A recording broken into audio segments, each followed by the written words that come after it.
국민 여러분, 안녕하셨습니까? 오늘은 2025년 4월 27일 일요일입니다. 지금 저희가 여러 가지로 지금 국민 여러분들의 뇌 구조를 각성시키는데 조금이라도 기여할 수 있다면 여러분들의 가치 판단의 기준을 조금이라도 세련되게 격조 있게 고양시키고 제고할 수 있다면 여러분들께서 조금이라도 더 객관적인 진실을 이해하실 수 있는데 미력이나마 도움이 될 수 있다면 그 희망과 기대감을 가지고 오늘도 유튜브 방송을 하게 됩니다.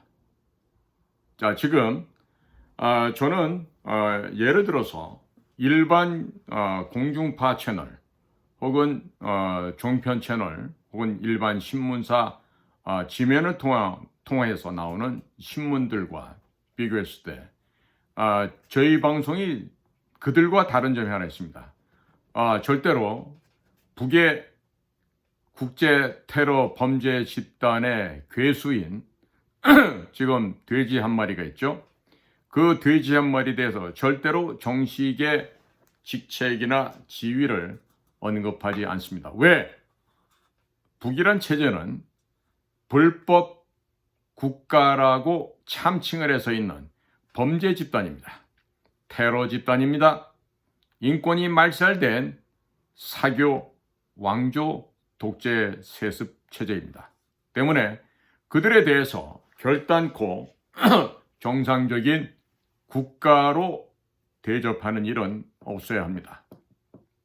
북은 오직 우리 대한민국에 있어서는 우리의 적국이요, 우리가 반드시 필멸, 말살시켜야 하는 대상일 뿐 우리의 어떠한 대화 상대도 우리의 동족도 아닙니다. 때문에 북에 있는 인민들을 다 죽여 없애자는 의미가 아닙니다. 저 지역을 살아있는 생지옥으로 만든 소위 가짜, 거짓, 사기의 백두혈통이라고 하는 저 양아치 깡패 족속들, 김일성 족속, 김정일 족속, 김정은 족속들, 저것들을 반드시 지구상에서 제거를 해야 됩니다. 그래야만 북의 2,500만 인민들이 자유와 해방을 맞이할 수 있기 때문입니다. 저는 우선 도축하는 일을 좋아하지는 않습니다. 그렇다고 살인하는 일도 좋아하지 않습니다. 하지만 없어야 될 부분은 반드시 없어야 됩니다. 이스라엘의 국가의 호국의 간성인 모사드를 운영해왔던 모사드의 국장이 한 사람 있습니다. 바로 다간 국장입니다. 그 다간 국장은 본인의 외할아버지가 나치에 의해서 처참하게 운명을 달리하셨던 집안의 슬픈 역사를 가지고 있습니다. 따라서 그 다간 국장은 지금은 고인이 되고 없습니다만은 평상시 모사드 요원들에게 혹은 후배들에게 그가 취임하는 자리에서 그는 모사드를 다음과 같이 정의를 합니다. 국가의 호국의 간성이다. 국가안보의 최전선이다. 이런 얘기할 것도 없어요. 우리는 적의 심장과 적의 두개골을 파내서 그것을 씹어 먹어야 된다는 얘기를 합니다. 그 얘기는 뭘 은유적으로 표현하냐면 적의 생각까지 내가 다 점령을 해야 된다. 적의 사전 의도까지 우리는 미리 파악하고 미리 대비해서 적들을 심장까지 파먹을 수 있는 그 용맹과 그 기상과 그 담력을 우리는 지녀야 된다. 이 얘기를 하고 있는 거예요. 도살자라서 그런 얘기를 하는 게 아닙니다. 그런 각오 없이, 그런 용기 없이 이스라엘을 지켜낼 수가 없었기 때문이죠. 오늘날 대한민국은 어떻습니까? 전쟁이 끝난 1953년부터 따져보면 72년이 흘렀죠. 많이 배가 불러졌습니다. 보릿고개도 없어졌고 배고픔이라는 것도 없습니다. 그럼에도 불구하고 여전히 도시락을 못 사오는 학생들은 있습니다. 여전히 배를 굶고 있는 독거노인들도 있습니다. 여전히 홈리스, 집이 없는 사람들도 있고 역전해서 잠을 청하는 그런 사람들이 있습니다. 자, 그렇다면 도대체 대한민국의 사회는 어떠한 가치를 가지고 어떠한 방향으로 가고 있는 것입니까? 자, 지금 6월 3일 날 선거를 한다고 하는데 과연 국민 여러분들 가운데 우리나라 선거제도가 얼마나 비정상적인지, 얼마나 기기묘묘한 방법으로 부정을 저지르고 있는지 올바르게 알고 있는 사람들이 얼마나 됩니까? 며칠 전 국민의힘당 무슨 경선 대책위원장인가 하는 전 국회의원, 전 판사 출신의 황우려 씨를 만나고 온 사람을 잠시 만난 적이 있습니다. 자, 시민들이 가서 부정선거 얘기를 하니까요.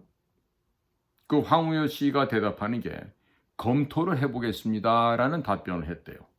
검토요?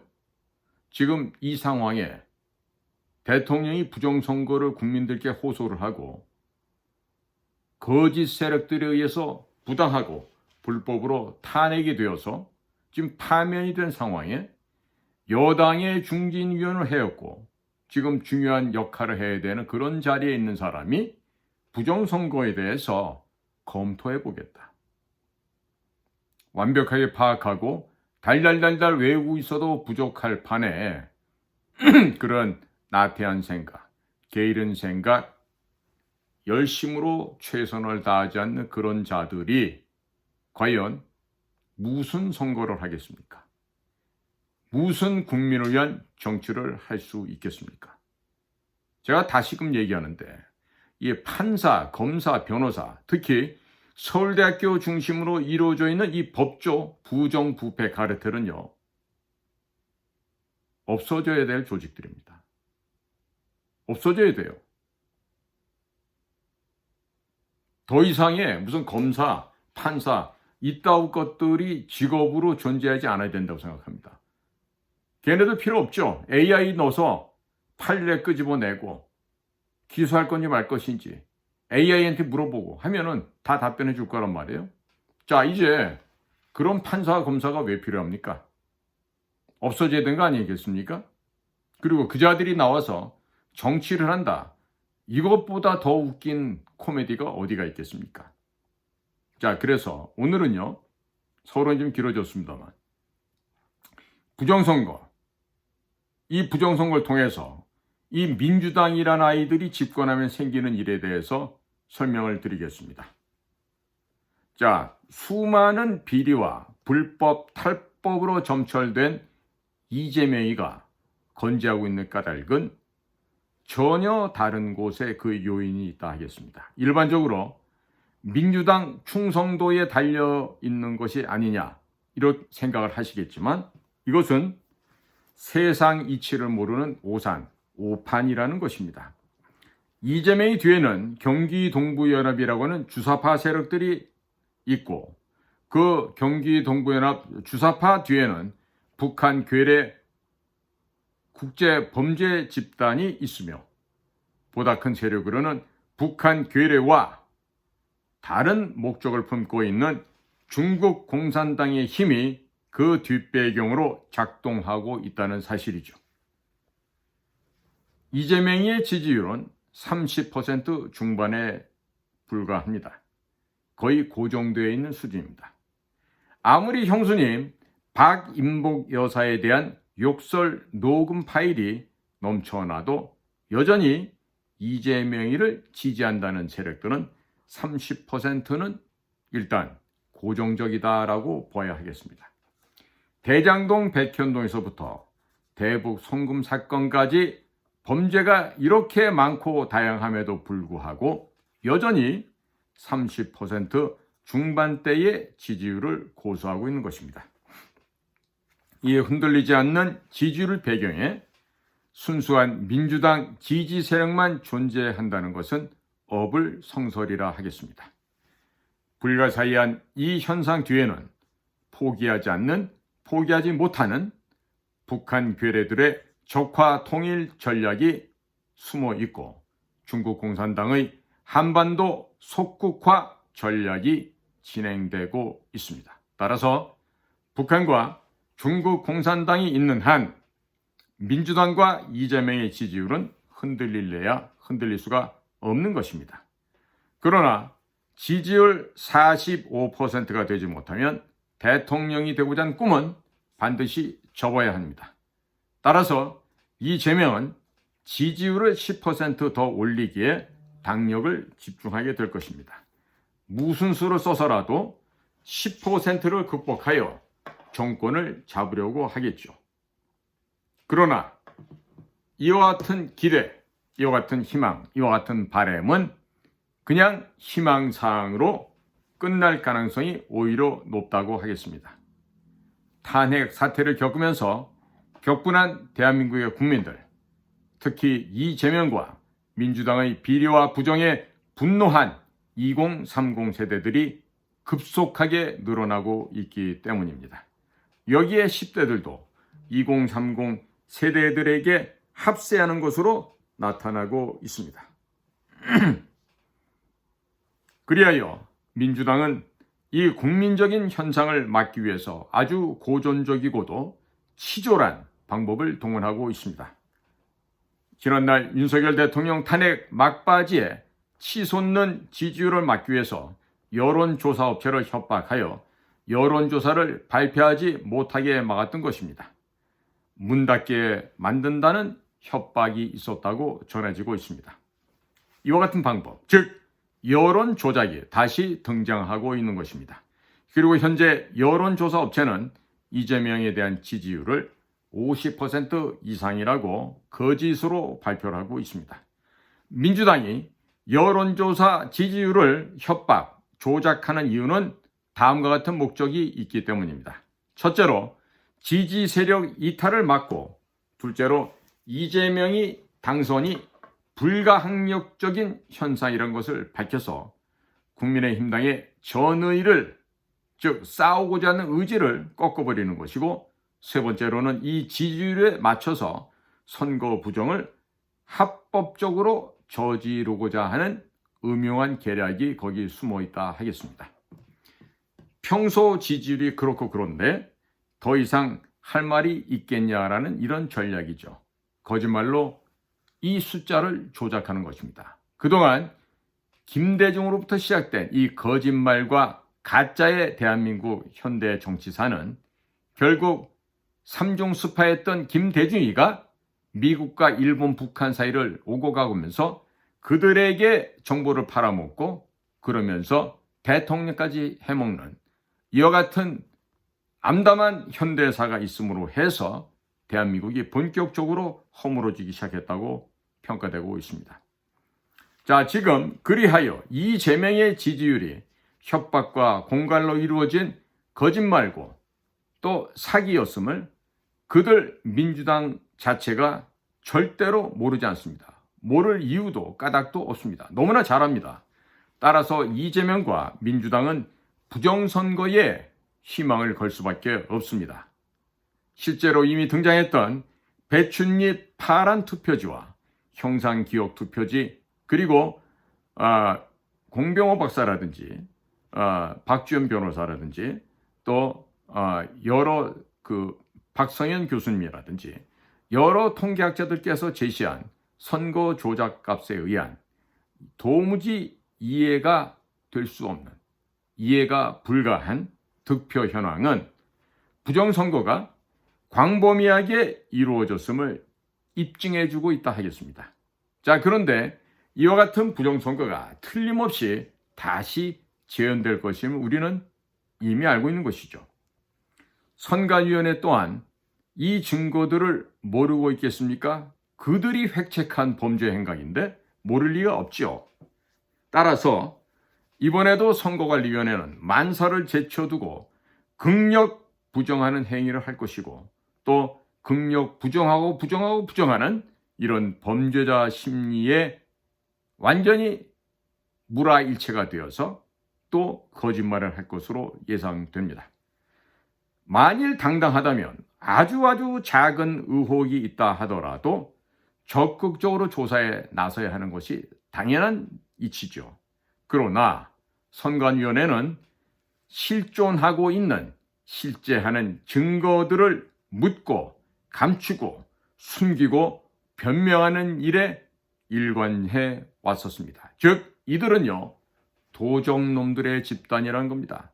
사기꾼의 집단이라는 것입니다. 양심에 털이 난 자들의 집단이라는 것이고 가족들끼리 헤쳐먹고 있는 가족 유한 회사라는 것입니다. 그들은 범죄 집단을 구성한 어마어마한 범죄 조직을 구성한 죄가 있는데 조그만 미미한 단 하나의 가능성이 있다 하더라도 진실을 밝히고자 하는 사실을 밝히고자 하는 아주 미미한 성의조차도 보이지 않고 있는 정녕 양심이 없는 썩어빠진 집단이라고 할 수 있겠습니다. 앞으로는 6월 3일 대선에서 수개표를 한 후에 전산으로 처리한다면서 그것을 시연해 보인다고 하는 그 자리에서 스카이데일리 신문사만을 배제한 행위도 의구심을 조장하는 행위로밖에 보이지가 않지 않습니까? 바로 떳떳하지 못하다, 당당하지 못하다는 반증이 되겠죠.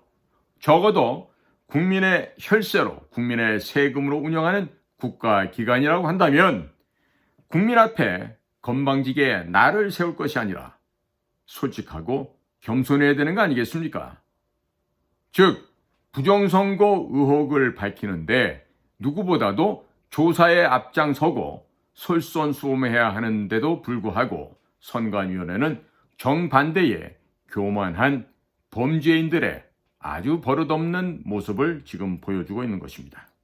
그러므로 지금까지 드러난 부정선거 증거들과 선거관리위원회 사후 처리를 종합해서 우리가 고찰해 봤을 때 대한민국 선거관리위원회는 최소한 부정선거 주범은 아닐지라 하더라도 100번 만번 양보했을 때 얘기입니다. 예? 양보해서 이렇게 얘기하는 거예요. 진짜로 부정선거 주범이 아니라는 게 아니고 말이죠. 그러면 헌법재판소와 선거관리위원회는요. 최소한도 더불어 공범일 가능성이 무지하게 많죠. 저는 둘이 다 샴쌍둥이라고 생각합니다. 자, 현재 이재명과 민주당의 집권력은 집념을 넘어서서 아직 유아 독존의 상태에 지금 이미 이르러 있습니다. 이미 대통령 놀이하고 다니잖아요. 자, 이재명에 대한 재판은 대북 송금에 이르러서는 미국과 국제사회의 주시를 받을 만큼 절체절명의 위기에 처해 있다고 하겠습니다. 여차하면 차가운 관타나모, 차가운 엘살바도르, 거기서의 감옥 생활도 끝도 없이 해야 되는 이러한 위기가 지금 도래하고 있죠. 그런데 엘살바도르가 위치가 어디에 있습니까? 적도 부근 아닙니까? 관타나모는 어디 있습니까? 쿠바의 서북방에 위치하고 있지 않습니까? 굉장히 따뜻한 지역에 위치하고 있습니다. 따라서 여기서의 감옥 생활은 차가운 감옥 생활이 아니라 따뜻한 호텔 생활이라고 해야 되겠죠.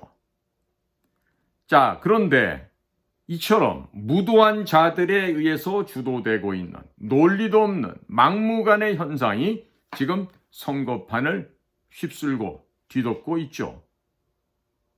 자, 이재명과 같은 정말 수준을 매길 수가 없는 파탄 그 이하의 도덕성 그리고 그자의 터무니없고 잔인무도한 범죄에 눈을 감아버리지 않았습니까?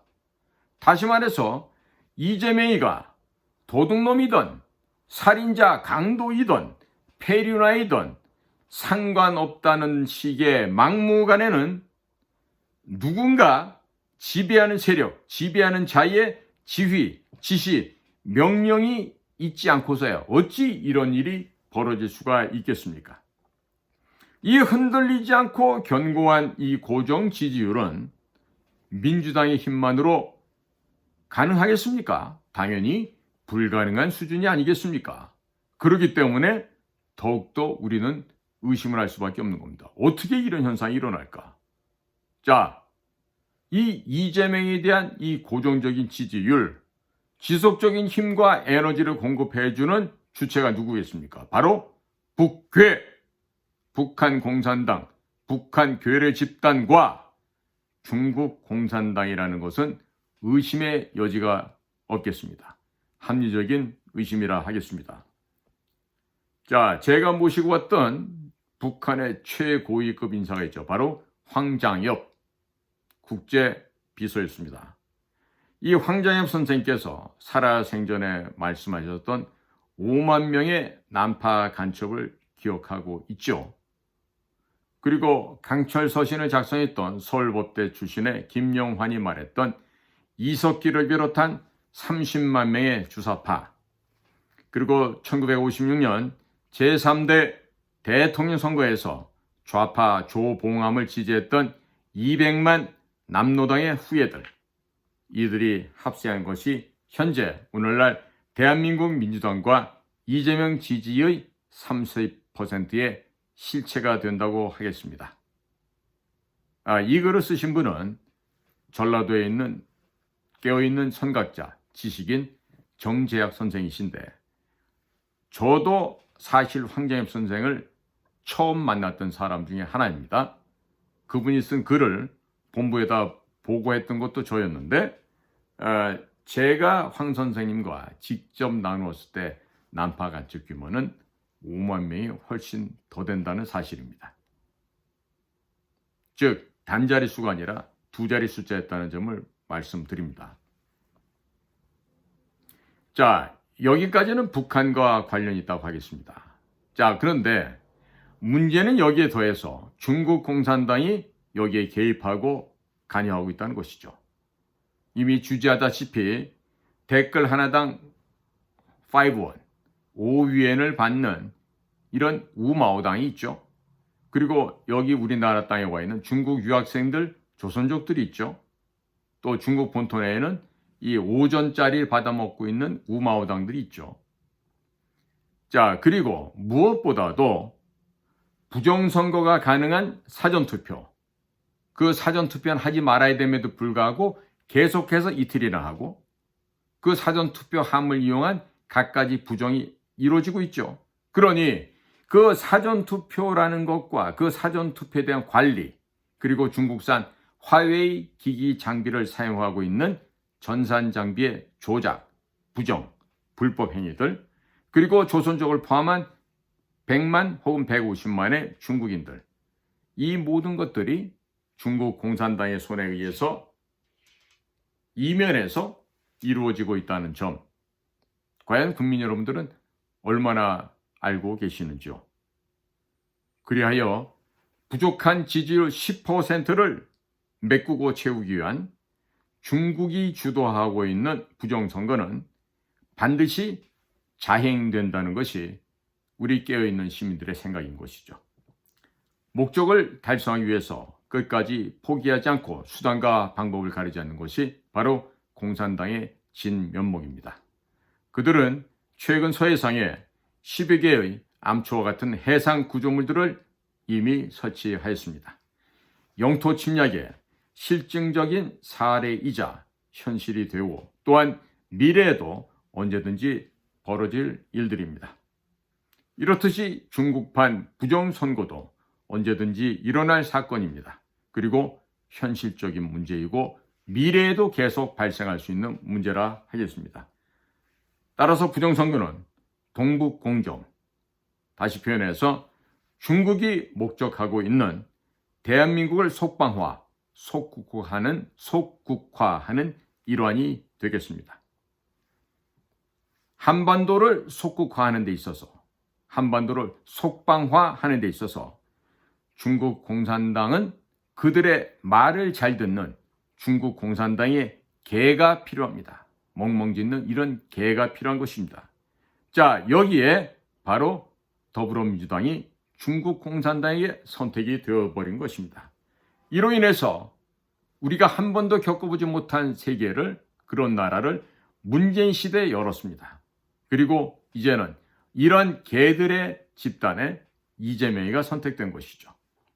문재인이가 중국 방문길에 혼밥을 처먹고 돌아다녔고 대한민국 기자가 중국 측 경호원에게 두들겨 맞았습니다. 외교부장 왕이라는 놈은 문재인을 아래 종놈 격려하듯이 등을 툭툭 쳤고, 이런 이유가 다 대한민국을 경시했던 것으로 비롯된다 하겠습니다. 아무리 필요에 의해서 선택한 문재인이었다고 하겠지만 문재인의 수준과 그에 대한 자격은 중국의 개 정도밖에 취급할 수 없었다는 점입니다. 이재명이가 올바르지도 않는 발음으로 쎄쎄하는 이런 경박함을 보이면서 머리를 조아렸습니다. 누구 앞에서? 한국에 나와 있는 중국 대사 싱하이밍 앞에서 그런 짓을 벌였습니다. 자, 앞으로 중국 공산당은 이재명을 이완용처럼 이용하게 될 것입니다. 중국 공산당이 한 해에 2조 원 이상을 써가면서 대한민국 내에서 친중화, 친중국 똘마니화, 이런 세력들을 육성하는 이유가 여기에 있는 것입니다. 중국 공산당은 수없이 많은 제2, 제3의 이완용이가 필요했던 것입니다. 한동훈은 이미 중국 공산당이 뒤에서 후원하는 것으로 알려져 있지만 이재명의 당선을 위한 한 마리 희생양으로 처리될 것이 틀림없지 않겠습니까? 따라서 한동훈이라는 것은 중국 공산당에 의해서 이용만 당하고 트로이 목마로 활용이 되면서 마침내 매국노로 매도되고 국민들 앞에서는 더러운 이름을 안고 침몰하게 될 것으로 전망이 됩니다. 중국 공산당의 대한민국 속국화 정책은 불변의 정책입니다. 어느 누가 중국 권력을 이어맞는다 하더라도 변함없는 정책이 바로 대한민국에 대한 속국화, 속방화 정책입니다. 그러므로 친중 세력은 앞으로 더욱더 확장될 것이고 제2, 제3의 이재명은 언제든지 다시 등장하게 될 것입니다. 그래서 이재명 같은 자에게 30% 중반대의 고정불변의 지지율이 가능한 것입니다. 그리고 중국 공산당은 어떤 일이 있어도 이번 대선에서 손을 떼지 않을 것입니다. 설령 들통나서 만천하에 부정선거 범죄 사실이 밝혀진다 하더라도 캐나다에서 부정선거가 들통이 나지 않았습니까? 그리고 세상에서 비난을 받았습니다. 그렇더라도 이 철면핀 중국 공산당은 한 손으로 얼굴을 가리고 남은 한 손으로는 여전히 부정선거를 진행시킨다는 것이 바로 불변의 사실인 겁니다. 한 해 2조 원 이상을 대한민국의 친중 세력을 기르기 위해서 쏟아붓고 있는 중국이 손해볼 장사를 할 것 같습니까? 이 점에 있어서 조중동이나 소위 한동훈 같은 인간들은 새겨들어야 하겠죠. 부정채용 비리와 감사원의 감사도 받지 못하겠다고 버티는 신성불가침 가족회사인 선거관리위원회는 해체가 정답이 아니겠습니까? 그럼에도 불구하고 이번 6월 3일 실행될 대선 역시 여전히 현재의 선거관리위원회가 맡아서 부정조작 불법을 또 하게 되어 있겠죠. 이게 바로 오늘날 우리의 현실입니다. 민주당이 집권하게 되면 이 선거관리위원회가 민주당과 이재명 집권 이후에도 가족회사 형태로 5년을 더 유지된다는 사실을 모두 명심하시기 바랍니다. 대만식으로 투표함에 대한 이동이 없고 투명한 투표함을 쓰며 사전투표도 없는 공명선거는 앞으로 5년 동안 꿈조차 꿀 수 없게 될 것입니다. 그래서 가족끼리 운영하는 유한회사 선거관리위원회의 채용 부정과 부당한 승진과 그들만의 잔치는 계속해서 점점 더 날개를 달고 전 세계로 놀러 다니게 된다고 전망이 됩니다. 그러므로 김대중이란 자가 중국 압록강 맞은편 단동에 회사를 두고 북한 해커들과 합작해서 만들었다는 부정선거 개표 조작 시스템은 조사조차도 하지 못하게 될 것입니다. 이와 같은 범죄 행각에 관련된 것으로 알려져 있는 이해찬 혹은 김민석 등은 여전히 건재하게 될 것이고 전산 조작과 불법 부정은 더욱더 정교해질 것이며 조선족들에 대한 혜택은 더욱 확대될 것이 분명하다 하겠습니다. 자, 오늘 이런 의미 있는 글을 보내주신 우리 전라도에 살고 계신 우리 시인 정재학 선생님께 감사 인사를 전합니다. 국민 여러분, 경청해 주셔서 고맙습니다. 저는 인도태평양 전략연구원 최수영입니다. 고맙습니다.